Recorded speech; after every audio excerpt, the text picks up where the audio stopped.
But yeah, so GitLab. The GitLab hosted version, so the CE Community Edition. I actually spun up an instance over here. I can't remember if I've changed the password. Do they have a one-click? They do have a one-click for GitLab. It's actually pretty great. And I can actually show you that. This isn't really supposed to be a DigitalOcean demo. But It's sick, so.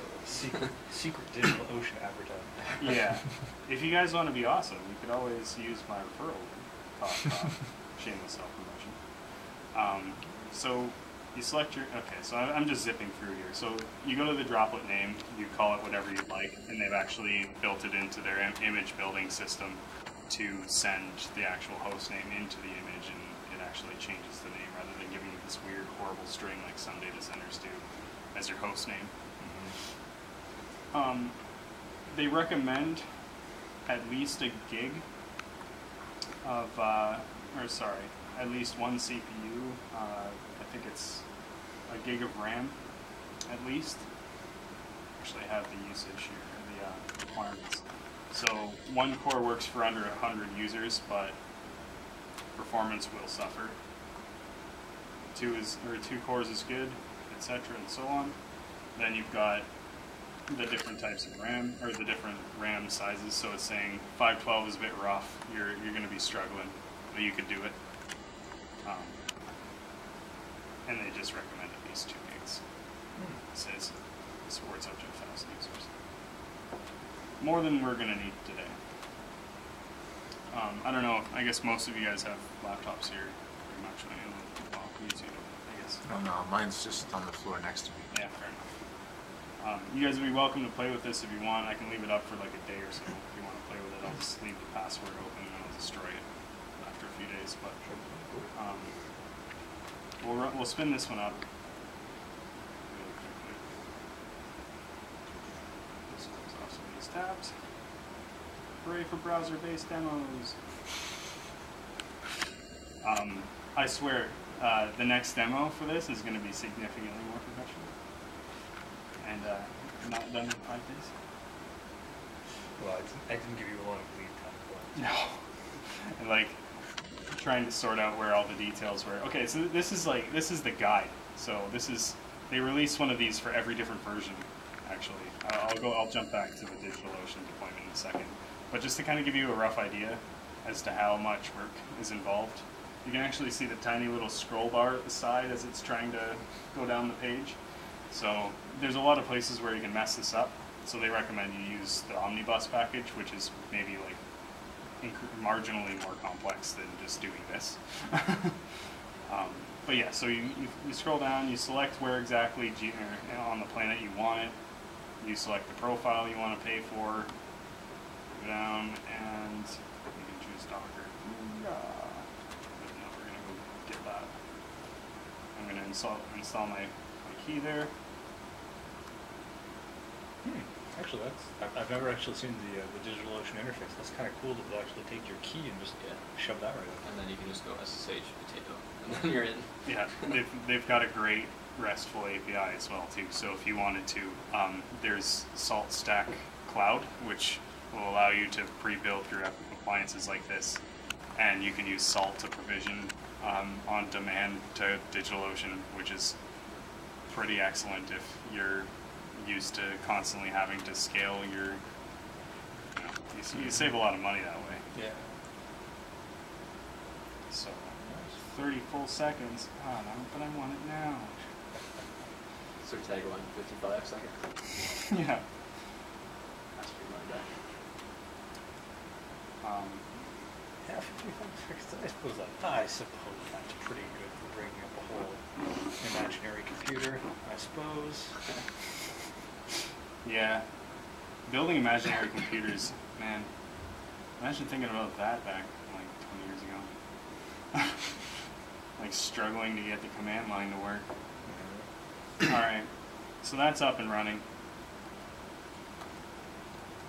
There we are. The cool thing is if you want to get instructions on how to log into it,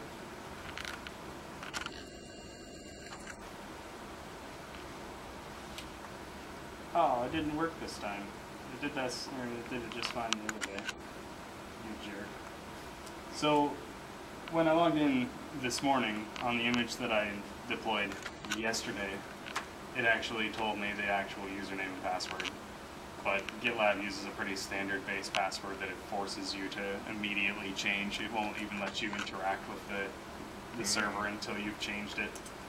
But the default username and password is, it's like the number 5, IVE, and then capital L, exclamation point, FE, I believe. That's the username? That's the password. Oh, so it's okay. like that. So that's the default root and password. Actually, I won't do that. So is this your new DigitalOcean? Yeah, this is what we just spun up. Nice. So, I mean, if you were so inclined, you could probably go so far as to throw it into your DNS. And I think I might actually do that right now. So is it a Rails backend or?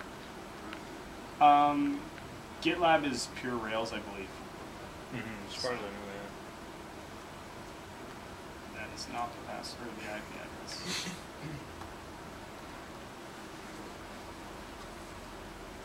I'm getting used to my hotkeys. I'm loving my Mac. Alright. So it will also accept this.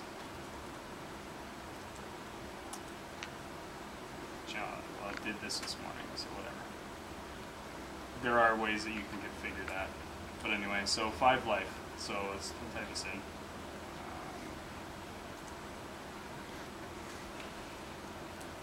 Whoops.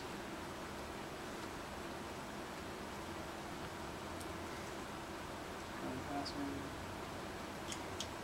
And then just so that you guys can play with this later, I'm going to introduce something silly.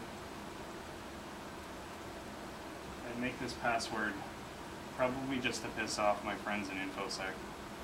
I throw the word password into my password. I just capitalize P and the W, and then I add a tilde and exclamation in the front. And that's what the password's going to be. So if you guys wanted to play with this in the future, over the next few days, root, and then tilde, exclamation point, P-A-S-S, capital W-O-R-D. So there you go. And it says I can create up to 10,000 projects. It's really, really intuitive, whereas I think with GitHub, they actually leave a fair amount to be desired. They have a lot of really great tutorials, but when I go to create a new project here, I can create a potato project.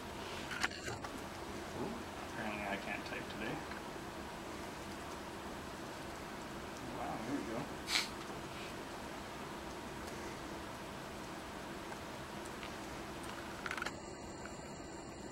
And then you can select, and I don't have to pay anybody anything for this, but I can say that anybody who's logged in, so if I'm running my own, I don't necessarily have to run groups or teams. I could just have it set up so that if you have an account, and you can only have an account because it's hooked into the LDAP, and the LDAP has whatever backend that you use to manage that. I'm not an LDAP person, so I'm going to create a private repo.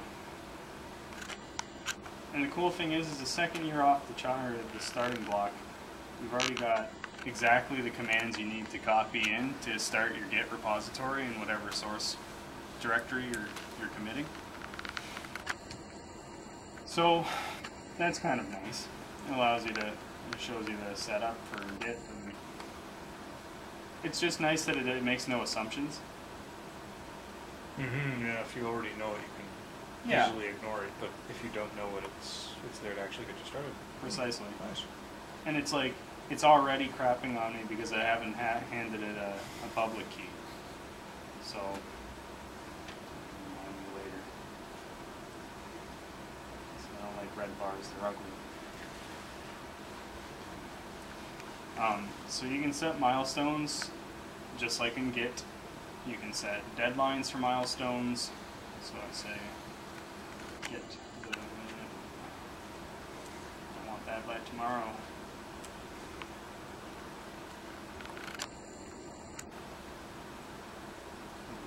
project. Sorry, issues, sorry. Now I can create a new issue.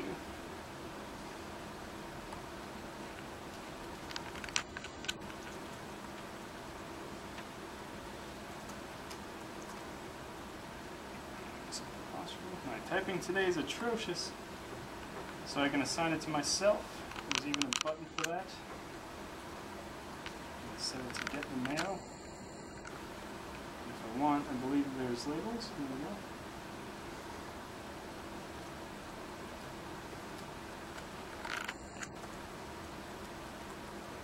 Wow.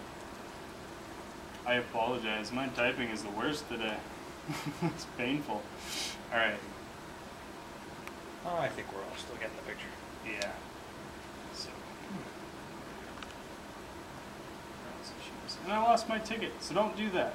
That's a really kind of annoying little thing that just happened. Yeah, that actually sounds like a bug To report. GitLab. That probably shouldn't happen. Alright. So we set it to that. I'm going to show It's you what. interesting how GitLab and GitHub both use Twitter Bootstrap. Everything. They don't even try and hide it. You know what? If it's a great familiar interface, why not? I mean, Yeah, I've always liked GitHub for that. They just use it very liberally. Like, yeah. But yeah, it does Just make simple, everything right? look nice and familiar. And there's no, you're not worried about it. I- What does I- this do? It's like, I pretty much know what this does. I Yeah. feel like when it comes to CSS these days, or at least any sort of web design, you're just a complete idiot if you're not, or you just don't care about anybody going to your website if you're not opening it up to mobile platform. I mean, if you have to code a completely separate website for your mobile users, you're missing out on a lot. I think Eric Schmidt was saying a few years ago, he says, we've never seen anything trend so quickly as the mobile browsing platform. Ever since they released Android, they've just... So ignoring that is a great way to shoot your company right in the foot. Yeah, so show you kind of what that looks like once it's created. And of course, all these so things... that it actually has a close button. Like Yes. Right in the when I think when you hovered over it, it showed it like right away.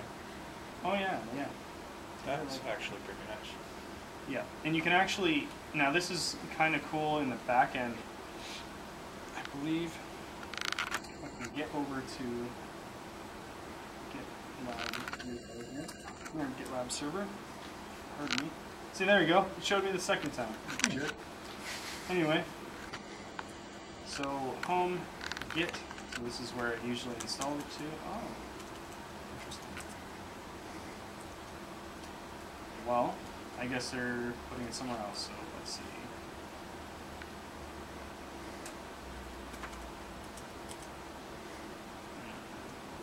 What's the... Be in your home directory. Yeah, usually And when it's you on when you install it from source, it goes to your home. Yeah. home/git/GitLab. I can never remember the specific usage for locating a file. I'm looking for config.yaml's gonna be Locate. grep for. Locate and then the name of the file. Yeah.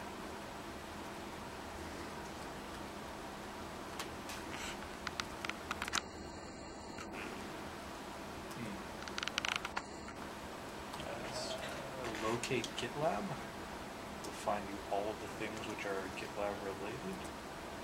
Or they have Try switching directories into your home directory. CD tilde. CD also takes it. And then, I oh, okay. found that out recently. List what's in here. Is there anything in here?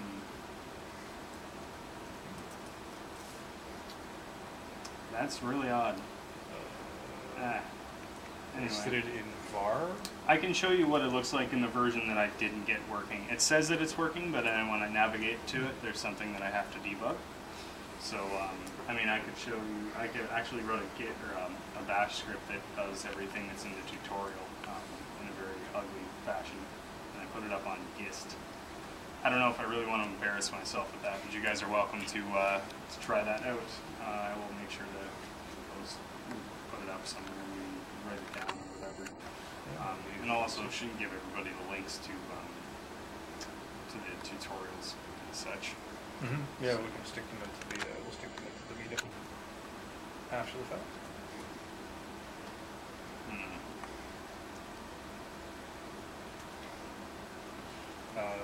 If you're still looking for maybe, I'm trying to think where else they would have put it. Var dub. The other possibility. I guess this is the ups or the downside of having DigitalOcean managing the image for you. That if they decide things go somewhere else, then yeah, I'm really not a big fan of how that happens when you don't do it yourself.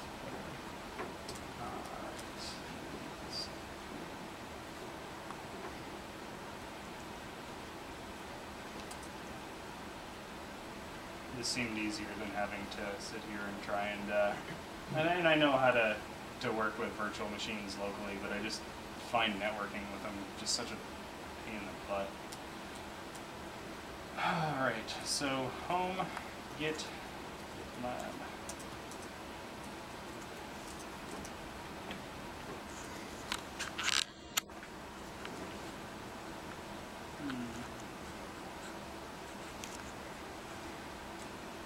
Oh, it's GitLab.yml, go figure.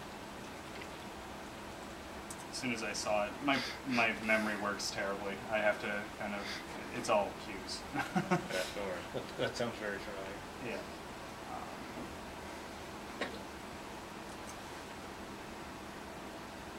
So this is kind of cool. If you wanted to commit, or send a commit message with patterns, it'll actually close tickets. Nice. If you send a commit message with your code, if you save your code with the word close or fixed, and then you reference the issue ticket number. So, for example, I pushed a ticket and it had like, closed issue 1 for picking up the mayo. It would automatically close that just by sending the code back up to the Git repository.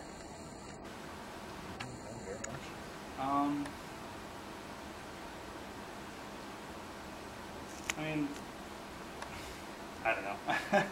How has their issue tracker been, or have you played with it much? I actually use it quite aggressively. I mean, I can talk about my experiences quite a bit better than I could probably demo this stuff. Actually, I think that would be very interesting to see how it's worked for you. So another thing, I'm interested in the differences, I guess, between GitHub and GitLab. Okay. My biggest drive was the fact that since it's such a new project, you can actually work with the people generally a lot easier than you can with more mature projects. So they actually have an IRC channel. So does Git. So does GitHub. But I don't know. I find it's better to get in on the ground floor with stuff like this because you can actually kind of help steer it. Generally, they don't just get mad at you if it's like a bad report. But anyway, so I actually kind of did something a little weird. Again, I'm abusing GitLab again. I'm using their issue tracker to track all of the problems in the network, the main networks that we run. So I've got, I think it's like 30 some odd volunteers that are just moderators. And every single one of them know how to file a bug report because I'm like total dictator like that. I would say you guys have to, in order to be a mod here, you have to know how to use GitLab and you have to know how to send me a notification through here. And if they need to get my attention, they say the word Chamunks in it, and then I have the RSS feed, which is actually really awesome. Actually, there's a button right there now for it. Cool. So actually, I took this and I fed it into this application I use. It's called ifthisthenthat.com. Heard of it? ifttt.com, and I actually have it set up to send me push notifications. If it'll log me in. I haven't used this computer in a while. Yeah, I didn't think so. Yes, my passwords are actually that insane. So, in this case. search for the word Chamunks, and push notify it to my cell phone via pushover. So every time somebody needs my direct attention, no matter where I am, I get a high priority alert for that. So that's nice.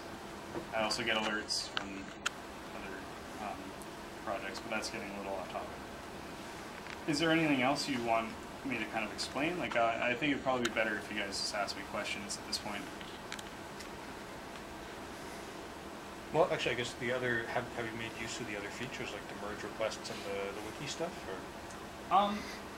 I haven't really played with merge very often.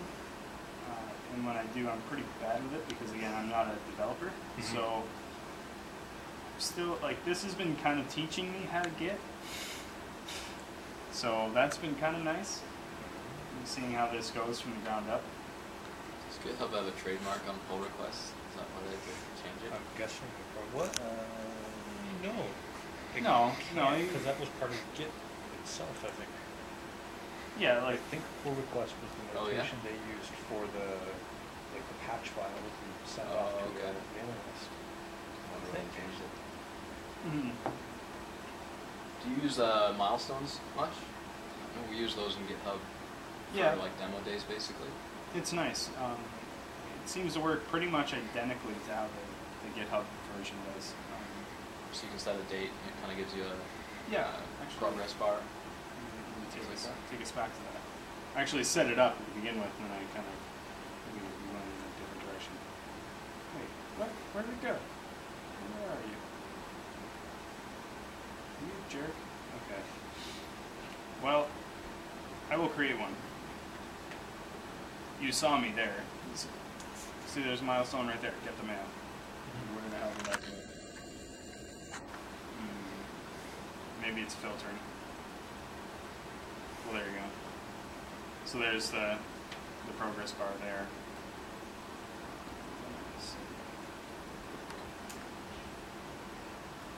There we go. So if I close this ticket,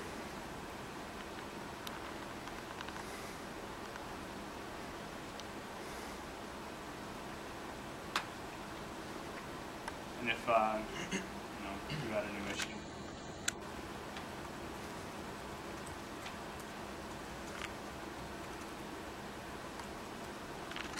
I think I might have actually spelled cilantro right. Alright.